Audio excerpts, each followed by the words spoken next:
Okay, one more video for today. So we've seen that only Jesus is righteous, and the righteousness that God requires is perfect, absolute righteousness, and none of us have it. So in this video, we're going to learn the good news. It's about a new kind of righteousness. So let's look at Romans chapter 3, pick up where we left off. In verse 21, it says this, "But now God has shown us a different way of being right in his sight, not by obeying the law, but by the way promised in the scriptures long ago." So see, it's saying that there's a new way to do it, a different way to be made right as far as God is concerned. In verse 22 explains it. It says this, "We are made right in God's sight when we trust in Jesus Christ to take away our sins.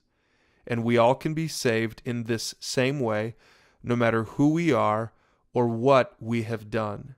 See, this is amazing what it's saying to us. It's saying that it's not by working, it's not by trying really hard, it's not by going to church, but this new righteousness can be ours when we put our trust in Jesus Christ, which seems almost too good to be true. It's really simple.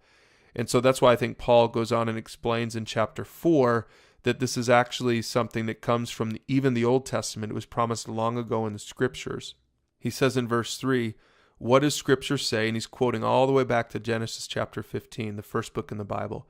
It says this, "Abraham believed God, and it was credited to him as righteousness." Now, this is so interesting. He's talking about the concept of crediting someone righteousness. Think about what credit is. Paul's saying that when Abraham put his trust in God, God treated Abraham as if he had righteousness. He gave him the credit of righteousness. Remember, righteousness is the currency of heaven. It's the thing that gets us to God. It's the thing that allows us to be in his presence. So this is what we learn. This isn't just for Abraham, it's for all of us. God credits us the righteousness of Jesus when we believe.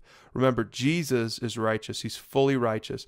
And the way we get the righteousness of Jesus credited to our account is when we put our trust in him.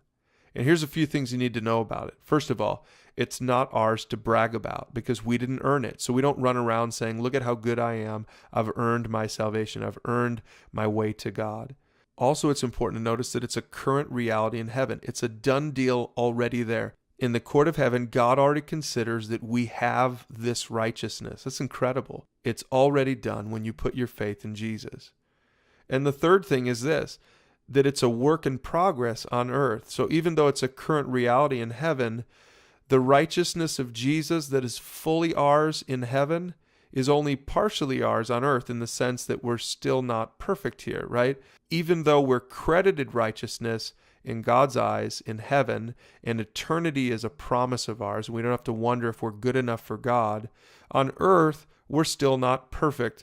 On earth, we're still learning how to honor God and live in a way that pleases him. Look at what it says in Isaiah 61. We already saw what Isaiah said about our righteous deeds, which were like filthy rags. In verse 10, he says this, "I'm overwhelmed with joy in the Lord my God, for he has dressed me with the clothing of salvation and draped me in a robe of righteousness." What a great visual. When you put your faith in Jesus, you're given the robe of righteousness. It's like he gives you the righteous robe that he earned.